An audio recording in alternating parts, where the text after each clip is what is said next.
Gold, who are both also the co-lead authors of the WEO. We will hear presentations, and we will have time for a Q&A. Please do send us your questions already through the Q&A chat box or at press@iea.org. We will try to answer as many questions as possible. We have an hour for this event. I just want to note that all our data and all our findings and more data than ever is to be found on our website. Following the presentations, we'll take a 2-minute break to also compile your questions. And without further ado, I would like to turn the microphone over to Dr. Birol. Thank you. Thank you very much, Mr. Mowat, and greetings from IEA to everybody.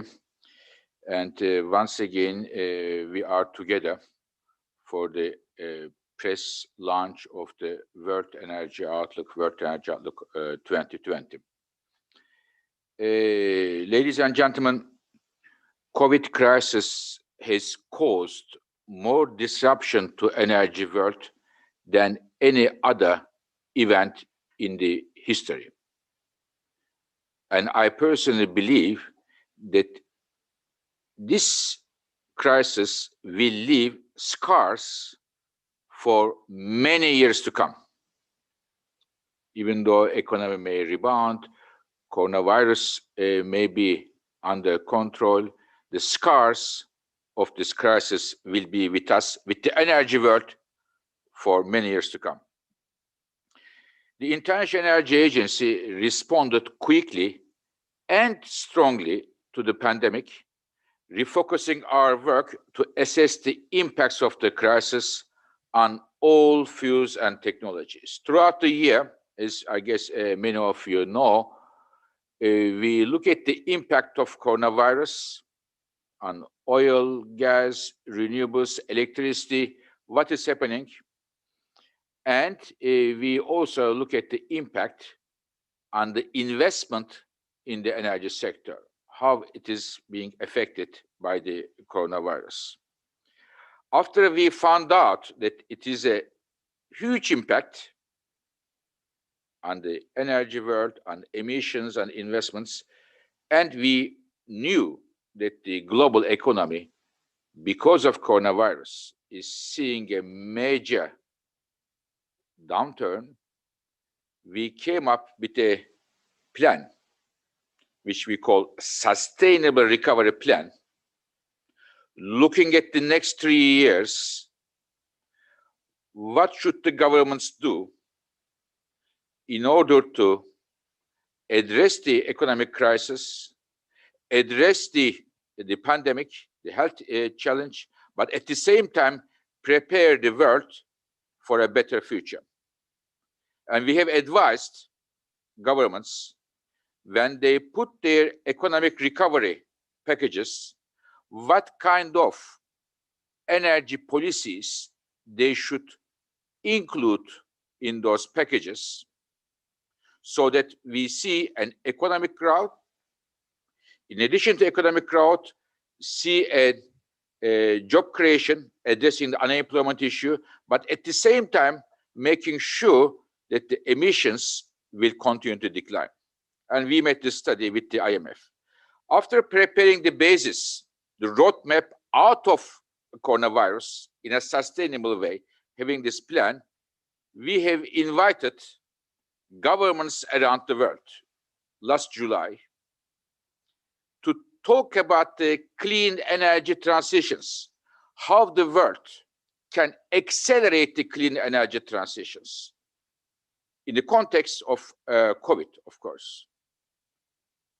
And I was very happy to see that 40 governments at minister level agreed and positively responded my invitation and attended the IEA Clean Energy Transition Summit.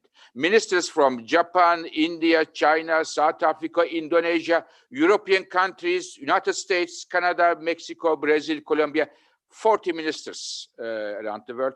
And I believe it was a very important signal for the governments that they are taking clean energy transitions seriously. So while we focus the IEA on the COVID and out of this crisis issues, of course, our flagship publication, World Energy Outlook, is not an exception. In this World Energy Outlook, we look at two key uncertainties, their impact. First, duration and the severity of the pandemic. How long will it be with us, and how will it affect the energy world? Nobody knows, at least we don't know at the IEA, how long this pandemic will stay, and what will be next after we go through the first wave. Is there a second wave or not? This is a big uncertainty hanging over the energy world. The second uncertainty is, what is the response of the governments to coronavirus problem in terms of addressing the other challenges the world is facing today, including the climate change? So these are the two uncertainties. So it is the reason, beginning of this year, I sat down together with my colleagues, Mrs. Laura Cozy and Mr. Tim Gould, to discuss what we are going to do this year's World Energy Outlook, in addition to what we are doing normally. So we have decided on three things, many things, but three issues I wanted to highlight to you. One, we said we have to analyze, we have to make the energy world understand what would be the consequences of a delayed recovery of the world from pandemic and its economic impacts. Many international financial institutions say next year, global economy will rebound to the level of 2019. In our main scenario, this is our assumption, but we also, building on this uncertainty of the delayed recovery, we made a scenario which we call delayed recovery scenario, which looks at the implications of a delayed recovery on the energy world. The second new point in this World Energy Outlook that we have decided beginning of this year is more and more governments around the world are pledging to bring the emissions to net zero by 2050. We already have a well-established and well-recognized scenario addressing the climate uncertainties called Sustainable Development Scenario, which sees emissions to come to zero in 2070. But given the many governments' pledges, we said we make a scenario looking at the net zero 2050, what are the implications of that? This is the second thing we have decided. The third thing we have decided is, in the middle of so much uncertainty, it is of course important to look at the long-term trends, 2040 to 2050, but let us focus on the next 10 years, which is critical for reaching our energy and climate goals.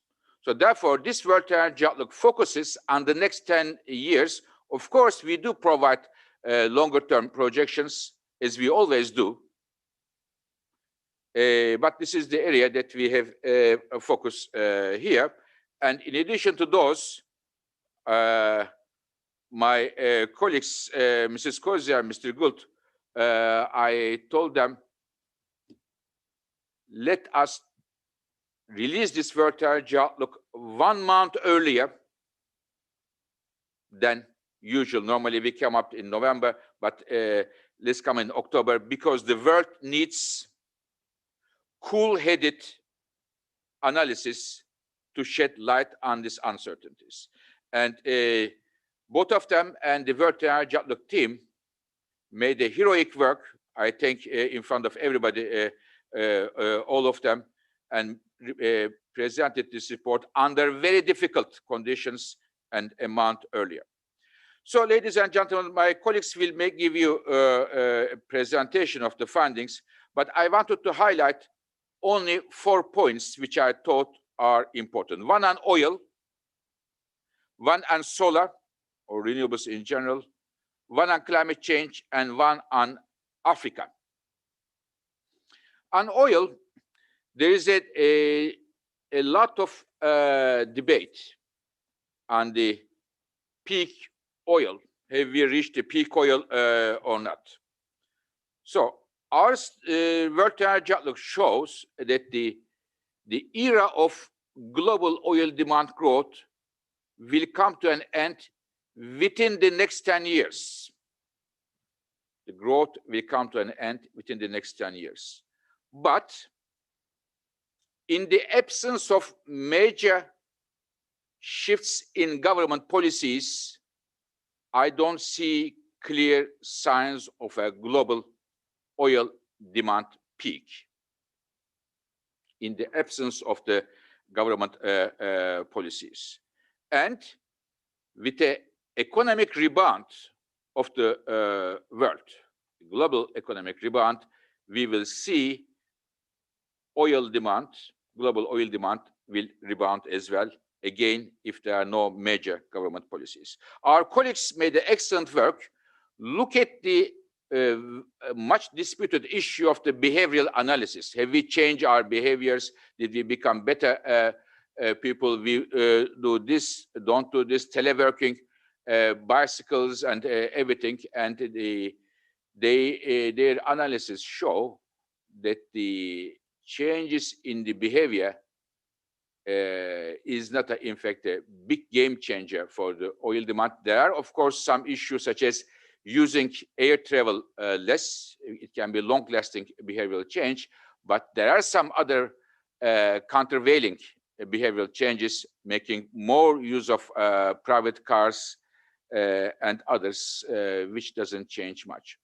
Let me, for example, we read a lot in the papers. There are many, many journalists. First of all, thank you very much to all of you for coming, attending this meeting. When you look at the newspapers, you see pages and pages on the huge jump on electric cars, which IEA wants to see, by the way. But when we look at the numbers,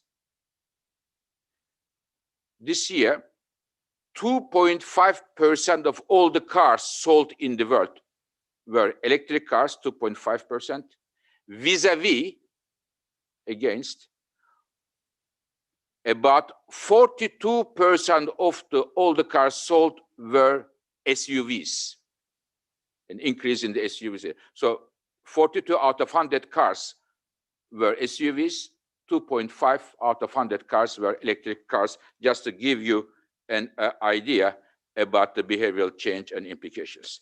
Renewables, the second point, growing very, very strongly, and we expect that even in the absence of major policy shifts, renewables alone will meet 80% of the global electricity demand growth within the next 10 years. And here, the lion's share goes to solar. Of course, wind, onshore wind, offshore wind growing very strongly as well, but the solar is growing very, very strongly thanks to cheap cost of capital, becoming the cheapest source of electricity generation, new electricity generation in many countries around the world, in most countries, I should say, and strong government supports about 130 countries around the world. Now, looking at the numbers, I can well say that the numbers coming from my colleagues, he's here, Brent Venner, our electricity specialist, expert.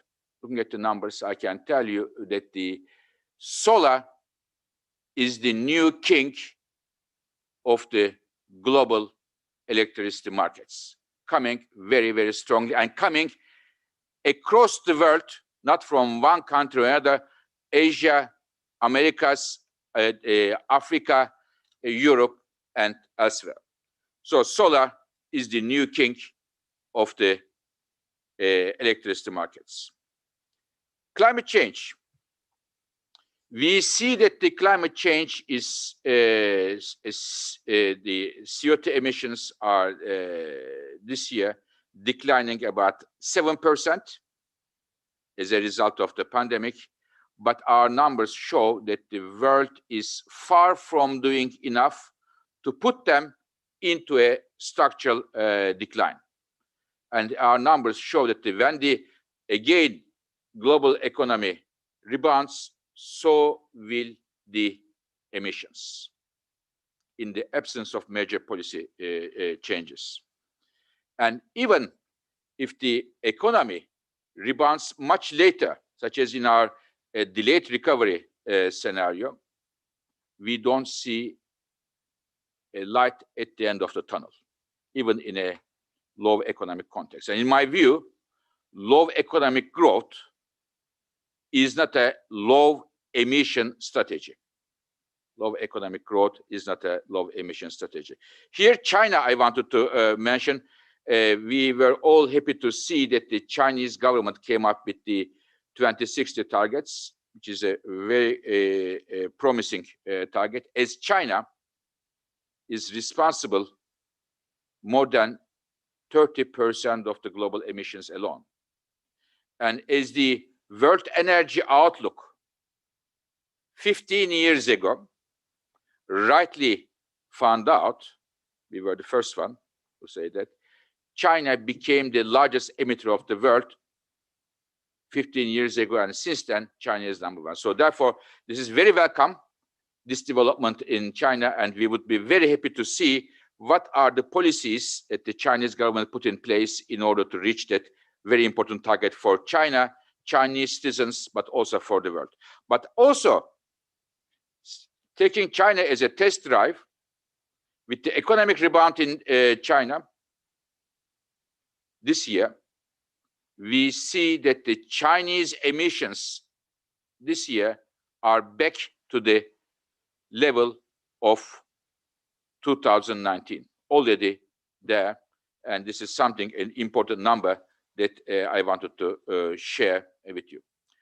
Finally, dear colleagues, a few words on Africa. We don't forget the access to electricity issue, as we have.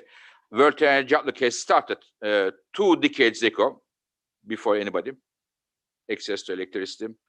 So as we have been doing since 20 years, in the last 10 years, we look at the numbers every year, and we were very happy to see that despite the population growth in sub-Saharan Africa, number of people who have access to electricity was increasing, and number of people, of course, without access to electricity was decreasing.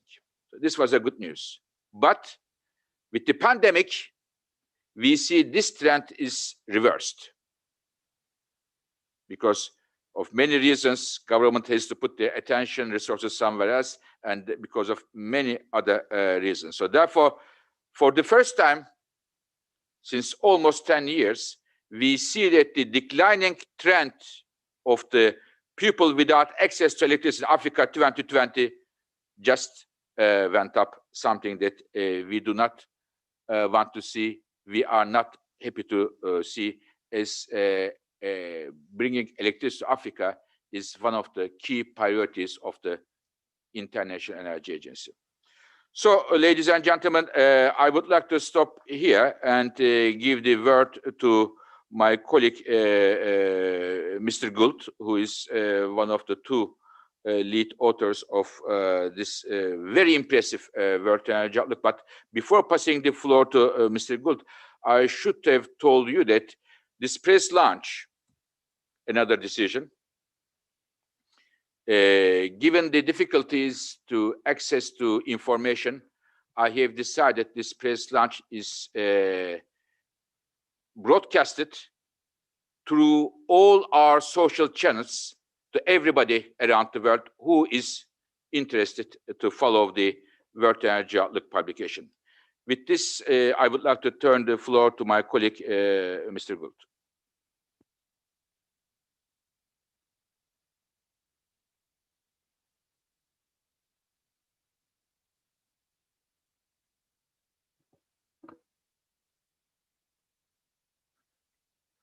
Thank you very much, Executive Director. And a few words then on the context, although this has been very well covered already. As was mentioned, we had two key questions to answer in this year's outlook. How the pandemic might reshape the future of energy and how it might affect the prospects for rapid clean energy transitions. And to do this, we had to answer or consider two key unknowns. How long will the pandemic last, and how are energy policymakers going to respond? With all of this uncertainty, a scenario approach to this work has never been more important. There cannot be, and there is never, a single storyline about the future. So we look at the direction that the energy system appears to be heading and how this changes if we change the outlook for public health and the economy. And we look at what more would be required to put us on track to reach net zero emissions. And we'll take each of these questions in turn. So when we put together our energy scenarios, we consider a lot of different factors: population, prices, investment across a wide range of energy technologies. But two of the most important factors are the rate of growth in the economy and the energy policies being pursued by governments around the world. And this is where we were in last year's World Energy Outlook: 3.6 percentage points of growth each year over the period to 2030. And as for policies, in our stated policies scenario, we reflect the policy intentions and targets announced by governments, but we have to be very mindful of not just the things that have been announced, but the extent to which they are backed up by detailed measures and to ensure they can be achieved. And this was the result for energy demand growth of roughly 1% per year. But 1 year on, we are in a very different place. Policies in some parts of the world have changed in the meantime, but of course the main change is that COVID-19 has radically altered the starting point for our analysis. In the stated policy scenario, we assume that the pandemic is gradually brought under control over the course of 2021, and this allows for a steady recovery in global economic activity. Nonetheless, the global economy is still 7% smaller in 2030 than under a pre-crisis trajectory, and energy demand is lower too, as you can see on the screen. But what if these assumptions are too optimistic? The pandemic may stay with us for longer, leaving deeper and longer lasting scars on social and economic life. And in a delayed recovery scenario, as the Executive Director has mentioned, the near-term economic slump takes longer to shake off, another 2 years to get back to pre-crisis levels. And there's also significant damage to the long-term growth potential of the global economy. What does that mean for energy demand? In the stated policy scenario, we're back to 2019 levels in 2023. But in the event of a delayed recovery, the pandemic ushers in a decade with the lowest level of global energy demand growth since the 1930s. So we've understood that the influence of the pandemic is critical, but there's a lot happening beneath those energy demand lines among the different fuels and technologies that make up the global energy system. So let's take a look at our updated assessment of what happened in 2020. Energy demand is set to fall by around 5% this year, and that's the largest shock in 70 years. But not all fuels felt those impacts in the same way. Oil and coal were hit hardest, as you can see on the screen, while renewables, particularly in the power sector, have been much less affected. And what that means is that the emissions of CO2 fell by even more than the overall energy demand. So 7% for CO2 versus 5% for energy as a whole. But what happens next? So in this stated policy scenario, and remember, this is one where the pandemic is brought under control in 2021, oil demand gets back to pre-crisis levels within a few years, but you can see there's no such rebound for coal. Coal is under pressure today from phase-out policies, from low natural gas prices, and the rise of renewables, and the pandemic has worsened its outlook in many countries around the world. The main sources of growth over the next 10 years come from natural gas, but particularly from renewable sources of energy. In the case of natural gas, markets are well supplied today, and we had a record year last year for approvals of new supply of liquefied natural gas, of LNG, and that will keep markets well supplied for years to come. So prices look quite attractive for consumers, and we see strong potential in this scenario for gas growth in countries like China, India, other parts of Asia that are trying to boost industrial output, but also improve air quality. But the biggest winners are renewables. They meet well over half the growth in energy demand. They're not yet the technologies of choice in every part of the energy sector, but where they are strongest, as in the power sector, that combination of falling technology costs, policy support, and favorable financing terms is a really formidable value proposition. But what happens to this picture if the recovery is delayed? Some investments in renewables are postponed because of the economic uncertainty and weaker growth in electricity demand. But this area proves to be quite resilient, and the larger effects are elsewhere. Almost all of the growth in oil demand is erased. Coal and natural gas are affected by the weaker economic outlook. As we've already seen during the lockdowns this year, when electricity demand is lower, it is often coal-fired generation that is most exposed.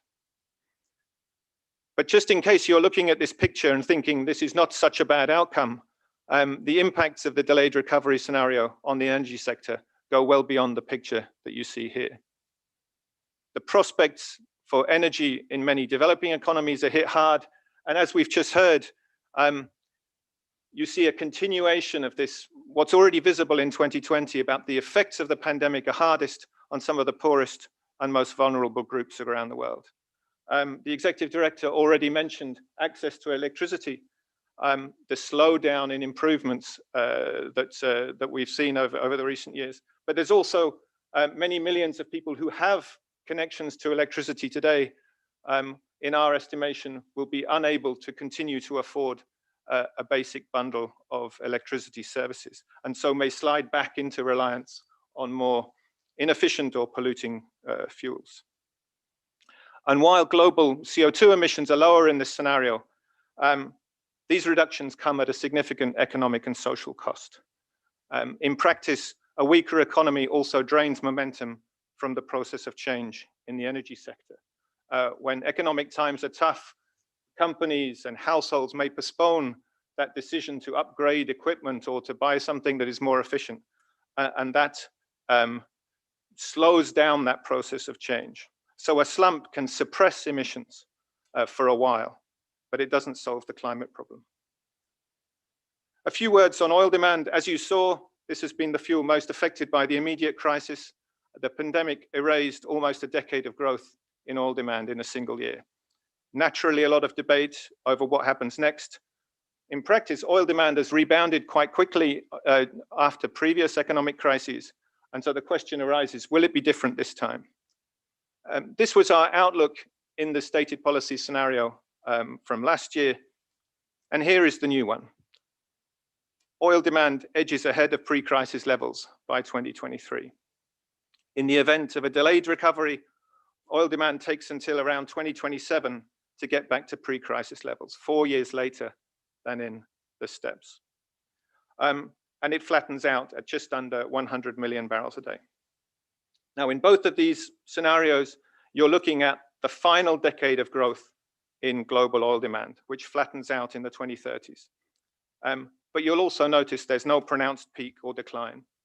And echoing the words of our executive director, the bottom line is that as things stand, an economic recovery will bring oil demand back to pre-crisis levels over the next few years. So the duration of the pandemic and the economic slump can affect how quickly that happens and where oil demand plateaus. But if you want to change the shape of those oil demand trajectories that you see on the screen, that will require something more profound, some deep changes in the way that we meet our transport needs or the ways that we consume plastics. And we can see some signs of these changes already. Oil use in passenger cars is set to peak fairly soon because of fuel efficiency gains and the sales of electric cars, which have remained very robust this year, even as overall car sales went down. And that's part of a broader shift in the composition of oil demand, especially after the pandemic. Transport fuels are no longer a reliable engine for global oil demand growth. So over the last 10 years, they've accounted for around 60% of growth, but the main source of growth in the future, indeed, that's in the same 60% of growth over the next 10 years comes from another direction. It's the use of oil to produce plastics. We would need a much stronger push for efficiency, electrification, recycling for oil use to fall. And that's the trajectory that we've modeled in our sustainable development scenario, where a surge in clean energy policies and investment, well beyond the detail of anything that's been planned or announced so far, puts the global recovery on a very different track. So in that sustainable development scenario, the world gets on target to achieve sustainable energy objectives in full, including the Paris Agreement, energy access, and air quality goals. Now you'll notice that in the stated policy scenario, the downward revision in demand compared with last year is significant, but doesn't appear to be a game changer for the oil industry. But that revision doesn't tell the whole story about the pressure that oil and gas producers are under. Consumers have spent $1 trillion less on oil products this year than they did last year. For countries that rely on these revenues for a large share of their national budget, and this has been another huge shock. And in the Middle East, income from oil and gas has been cut by around half this year. For some other producers, the reduction has been even higher. And for companies across the industry, it's meant another round of cuts to personnel, projects, and spending. And this comes at a time, let's remember, when industry is being asked by investors to clarify the implications of energy transitions for their business models and explain the contribution that these companies can make to reducing emissions. And we wanted to illustrate these pressures not by looking at production, but at the money to be made from oil and gas and how this changes across different scenarios. So what you're looking at the moment is what that picture looked like before the COVID crisis. This is what oil and gas producers could see when they looked out into the future. And the pandemic has already brought that amount down by around a quarter, mainly because of a lower outlook for prices. And a strengthening of policies to reduce emissions would bring this sum down even further. Although 11 or 12 trillion dollars in present value is still a very sizable sum, and oil would continue to be a key commodity in the global economy for many years to come. Three implications of this picture that I wanted to highlight for you. The first is that now, more than ever, major producing countries need to seize the moment to diversify and reform their economies to reduce heavy reliance on oil. Fundamental efforts in this direction look unavoidable. Second implication, the focus for oil and gas investments and operations is also shifting. Resources that are being developed or considered for development today, they have to be low cost, but they also need to be low emissions. For example, companies need to be very careful about the methane leaks to the atmosphere. Our analysis of new satellite data suggests that these may not have come down in 2020, despite lower oil and gas output. And more broadly, as some companies consider more diversified strategies, we continue to believe there are many parts of energy transitions, technologies such as offshore wind or low carbon hydrogen or carbon capture, utilization and storage that can benefit greatly from the expertise and capital of today's oil and gas industry. The final implication for consumers and for policymakers, they need to be aware that the pandemic has really shaken the capacity of the industry to invest. As we've seen, oil demand went down by around 7 or 8% in 2020, gas demand by 3%, but investment in new supply was cut by 1/3. The US shale industry, for example, has met nearly 60% of the increase in global oil and gas demand over the last 10 years. But that rise was fueled by access to credit that has now dried up. So if oil demand returns to anything like its previous trajectory, then upstream investment will need to pick up, or else we will be in for new price cycles and volatility. And with that, I would like to pass the floor across to my colleague, Laura Cozzi.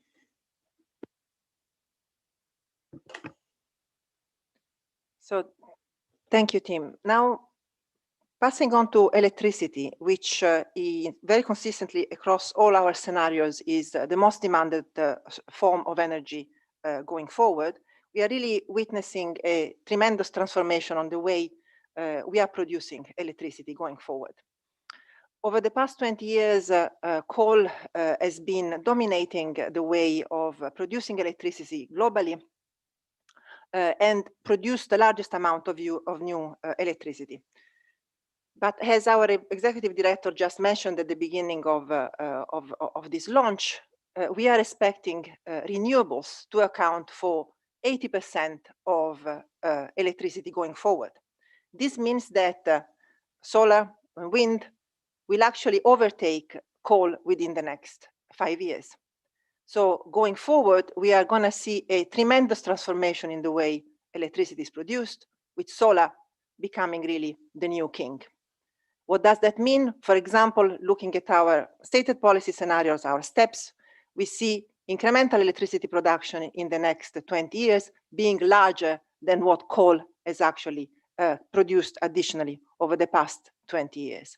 And we are going to see, as of the next couple of years, solar breaking every year records of new capacity additions, going at 2 digits for 20 years. Solar is not the only source growing. You can see here, wind is growing very strongly, onshore and offshore wind.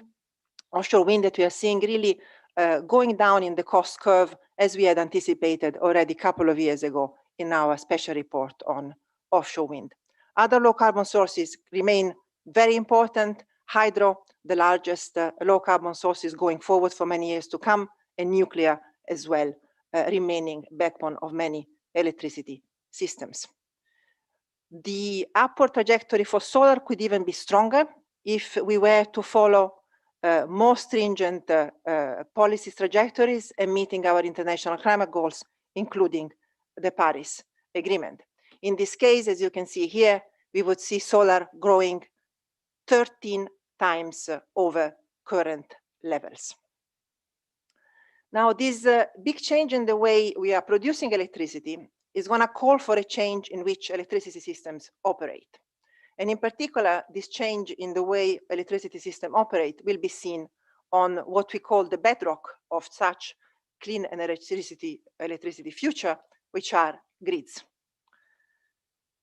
So up to now, grids have been the main way to bring electricity from where it's produced to where it's consumed. Now, as we install more and more variable renewables, we need to connect many new places where these variable renewables are going to be harnessed to where we consume electricity. The way we consume electricity is also changing, and we want the grids to become much smarter. We want the grids to connect electric vehicles, talk to our homes. So really, a smartening of the digital aspect of grids is going to become extremely important, not least because those grids will need to be protected from increasing cyber attacks. So our expectation is that we will need to lay many more kilometers of grid than what we have done over the past 10 years, 80% more. Just to give you a bit of a sense of how much 16 million kilometers is like 40 times going from Earth to the moon. It's huge. Together with that, we'll need to spend more money because we want these grids to become smarter.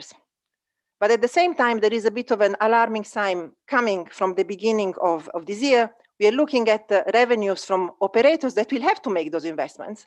And what we see is that around the globe, around very many different geographies, the largest one where most of this investment will have to be made, actually revenues went down. So if those revenues were to remain depressed for a long period of time, we would need to intervene and change the regulations to make sure that investments are timely, and we ensure that the lights are always on for all our economies. Moving on to CO2 emissions and climate change. Our expectation is the following. As the economy starts rebounding, emissions will go up. And as the executive director mentioned earlier, we are seeing already this happening in several economies, in particular China.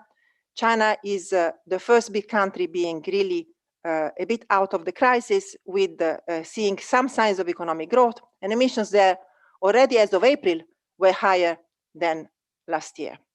So what would it mean, a trajectory of CO2 emissions like that, in terms of global temperature increase? This type of trajectory would mean that by the end of this century, we would see temperature increase by around 3 degrees.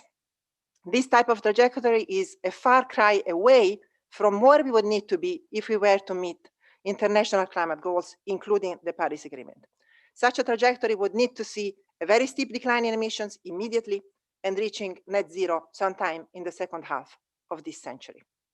So there are some good news, actually, because a number of countries out there have used this pandemic as a way to introduce sustainable recoveries and put forward new ambitions, new pledges. We have around 100 countries that have put net zero pledges by 2050 around the world in terms of new commitment.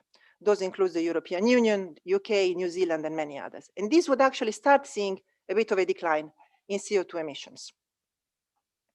We have also considered what would it mean in terms of those emissions if the statement made by President Xi recently to reach net zero emission for China in 2060 was to be met. Very clearly, this would bring the CO2 trajectory on a downward trend. Again, in our sustainable development scenario, where all of those pledges are included, the net zero that you see in the blue wedge, and China in particular, we will need to see emissions starting declining within the next 5 years. So the next 5-year plans being particularly important. Having included all this, we see that there is another gap that needs to be filled to be in line with the trajectory of our sustainable development scenario. This would mean calling for an increase in ambition in the rest of the world already for 2030 by around 20% and by 2050 of around 60%. I think I would like to quote what the executive director wrote earlier this year in September, saying that there are signs of optimism, reason for optimism. We have certainly seen the solar one as being a very good story that could be taken up even more. We continue to see an opportunity in this crisis with sustainable recovery packages that will continue to come, and those may be able to be included to raise ambition. As mentioned earlier, we have also looked for the first time at a new case, looking at net zero emissions by 2050. This type of scenario would be compatible, would mean basically that we would be able globally to limit temperature increase by 1.5 degrees. What we have done is looking really at the next decade. As you see very clearly from this chart, the next decade is the critical one to enable a transition to net zero by 2050. Why? Because for the energy sector, it would mean cutting emissions by 40% in the next decade. What would it take to get there? First of all, companies would need to act. We need to act dramatically on a number of technologies, ones that we have mentioned earlier, such as solar, wind onshore and offshore, but also newer ones. We would need to expand and develop SMRs and newer technologies such as low carbon hydrogen, for example, we assess should be scaled up nearly 100 times over the next decade. Action from companies would be essential, but would not be enough. We would need to see all of us citizens being engaged. We would need to change our behaviors. For example, forego some of the short trips by cars, forego some of the flights we do, and also start investing in retrofitting our homes. And as everyone always mentions, electric cars is one of those key pillars. Electric cars would need to grow 20 times the sales that we see this year. 2.5 million will need to grow in the next decade to 50 million by 2030. Again, companies essential, citizens essential, but also finance.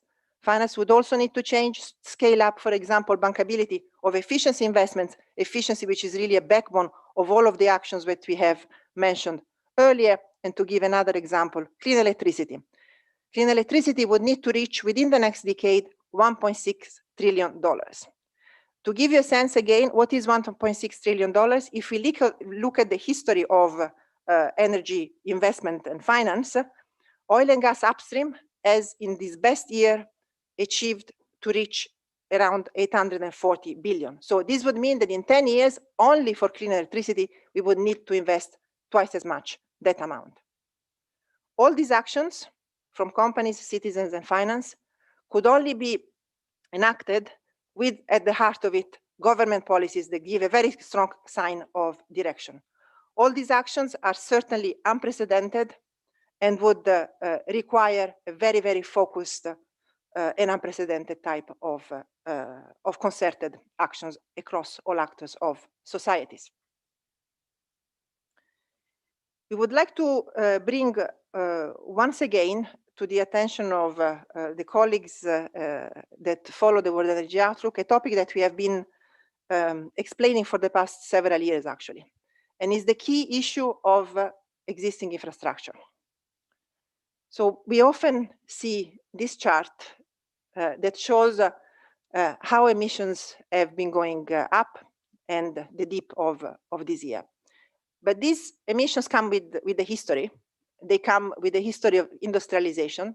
They come with us now living in a planet that has thousands of power plants around the world, that has thousands of industries around the world, and it is really our architectural heritage, cities that are hundreds of years old. Many of these power plants and industry, of course, will continue to operate. We are not going to close them tomorrow, and our analysis shows if they were to be operated as we have done up to now, of course, they will continue to emit emissions. And I think an important finding here is that already those by 2050 will emit more than zero. We did this analysis that looks at every power plant, every industry, buildings, and all type of energy infrastructure around the world. And we have assessed what would be the temperature increase that those plants alone would lead by the end of this century. And what we find is by themselves, the world we live in today will lead to 1.65 degrees by the end of this century. What does that mean? It means that for any climate strategy to work, we need to always think of a two-pronged approach.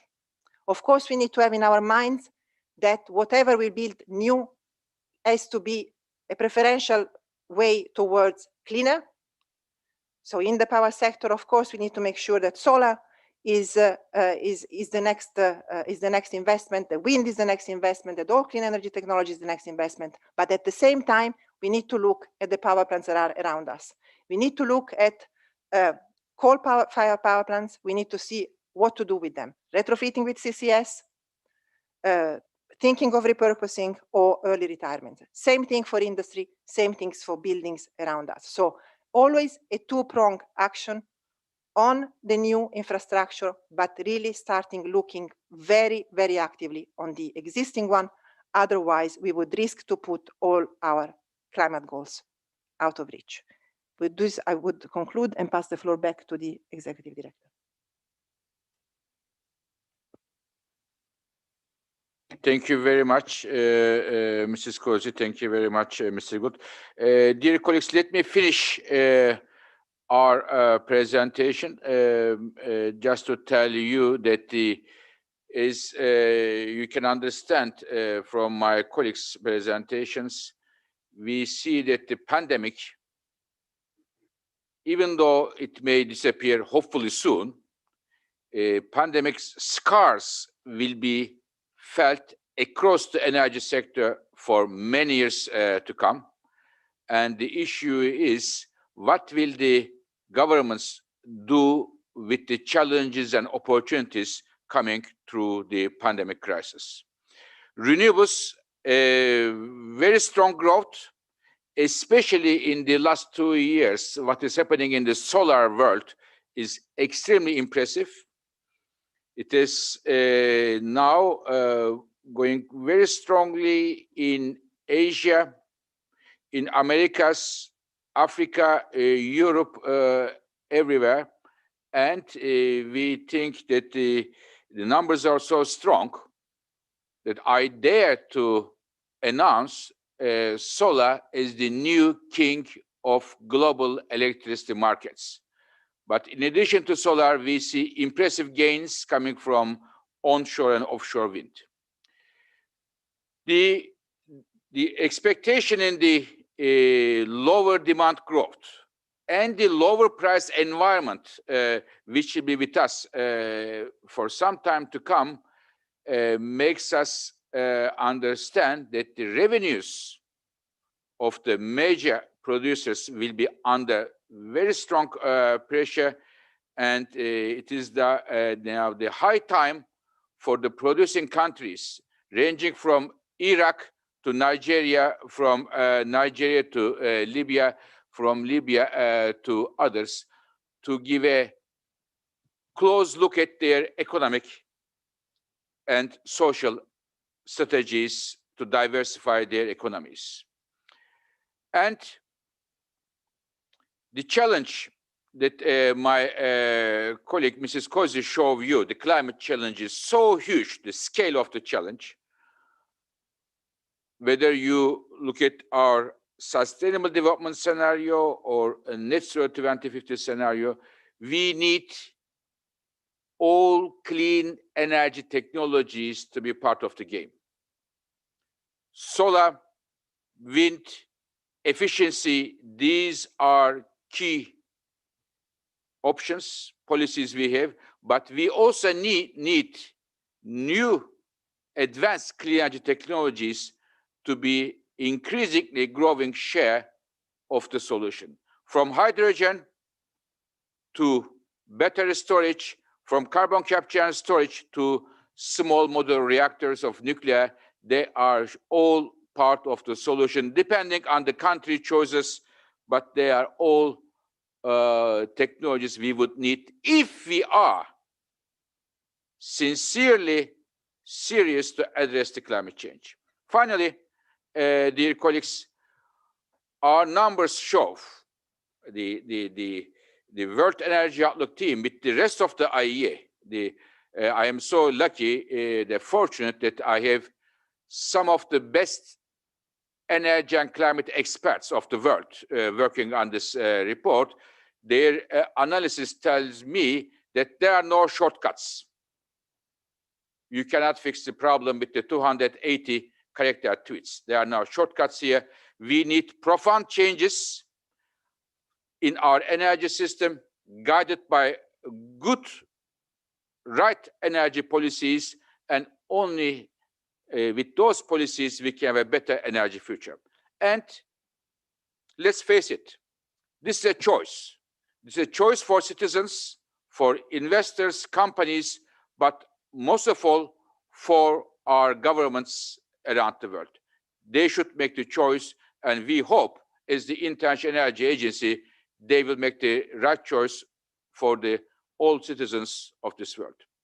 I thank you very much for your attention, for listening to us in this World Energy Outlook press launch. And I am very happy to see that getting the information from my colleagues to be on the modest side. I would say thousands of people are following this World Energy Outlook event.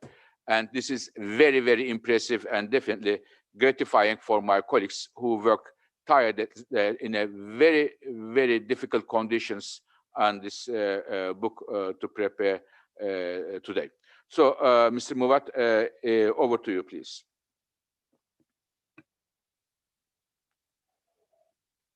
Thank you very much, Dr. Birol. Thank you, Tim and Laura. We will now take a 2-minute break so that we can compile your questions, and we will come back for a Q&A session. I am mindful of the time, but we will take as many questions as we can. Otherwise, we will answer you by email. Thank you.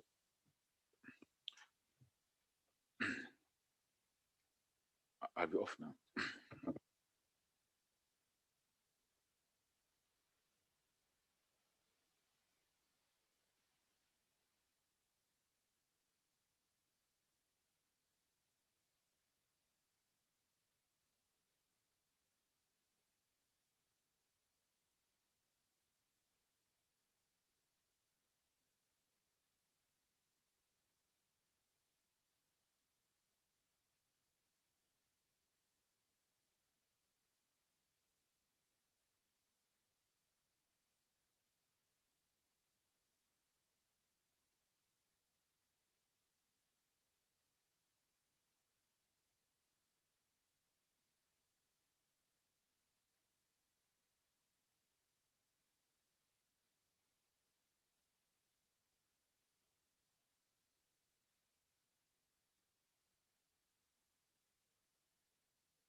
Okay, welcome back. So we are compiling quite a few questions. I'm not sure we'll have time to go through all of them. So in the interest of time, we've put them together. The first set of questions is about China's recent emission pledge. Question from Philippa Nuttall-Jones from Energy Monitor, whether we can clarify what is where these pledges go in the STEPS case. And given that, do you agree that SDS is likely to be a more realistic view of the future than STEPS? Perhaps Laura, I could address this one over to you. So thank you very much. So the statement by President Xi was made very recently, and we mentioned already during the presentation that actually when we look at the data emerging from China over the past couple of months, we already see by April emissions having gone above last year's level. So in the current STEPS case, this strategy is not included. It is, however, included in our sustainable development scenario, where we have a full implementation of this statement. Again, maybe important to highlight that action already in the next 5 years for us is going to be quite important.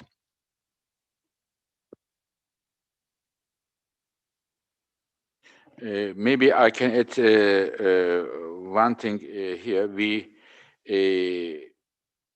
believe China's action on reaching the goal that the President Xi said will be critical for determining the words addressing the climate challenge.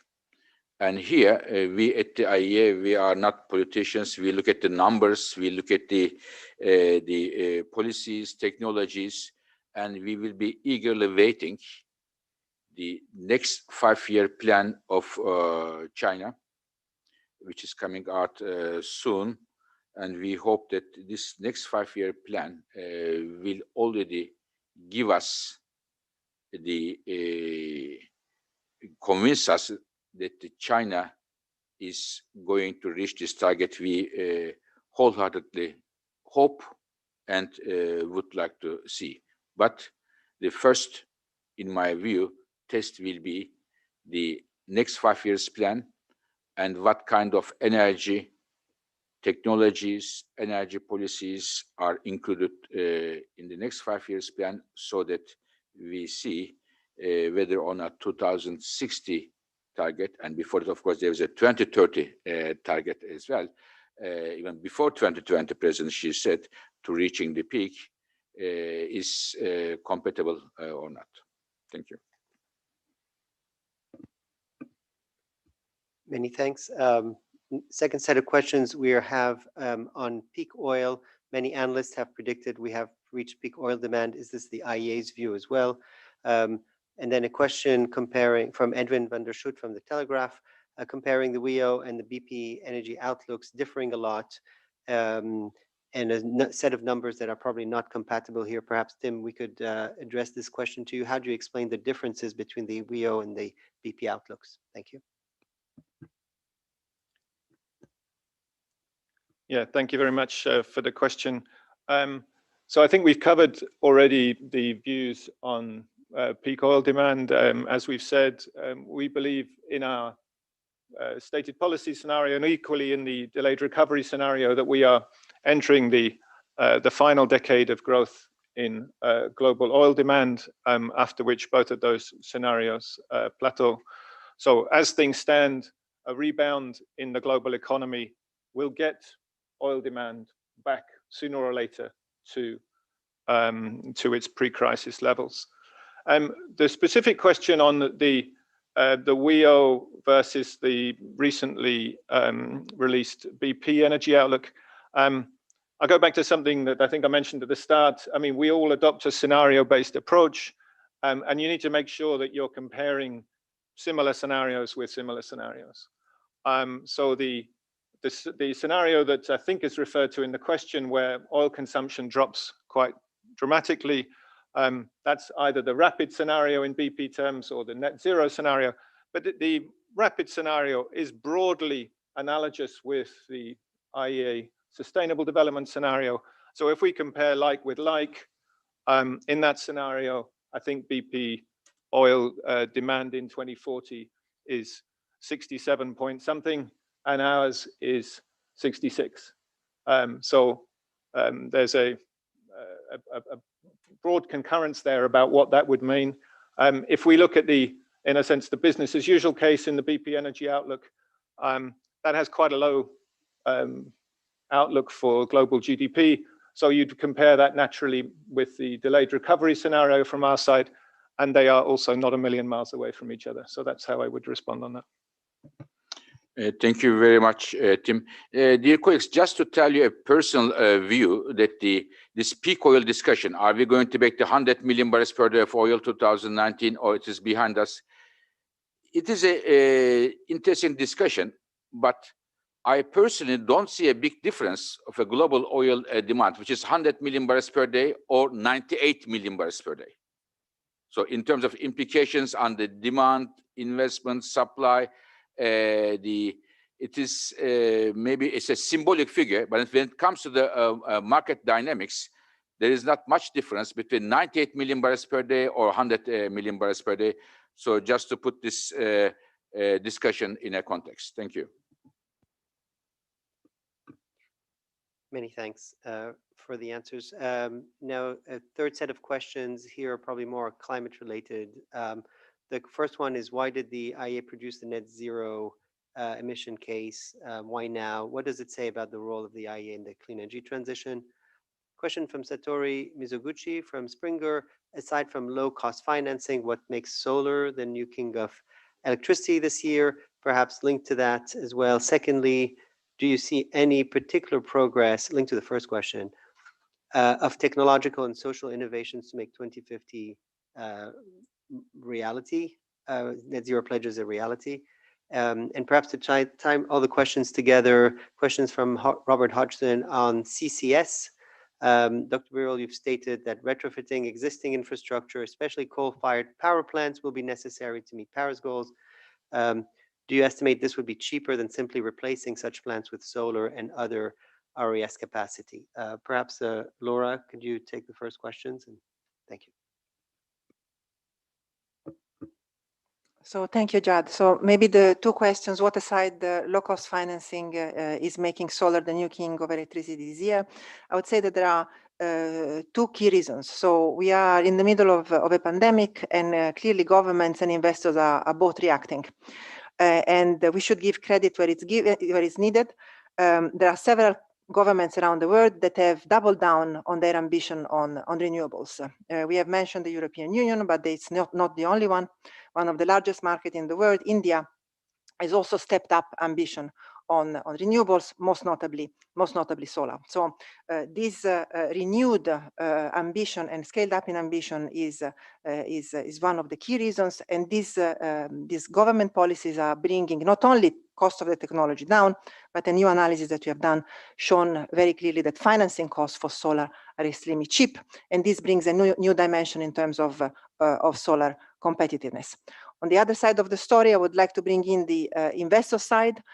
In periods of uncertainty as this one, where there is uncertainty on the pace of demand, there is uncertainty around availability of capital, modularity of solar is actually a big asset. So there are really those two reasons that for us have made the revisions for solar up. I will very briefly go into the CCS solar question. So there are currently around 2,000 gigawatts of coal around the world today.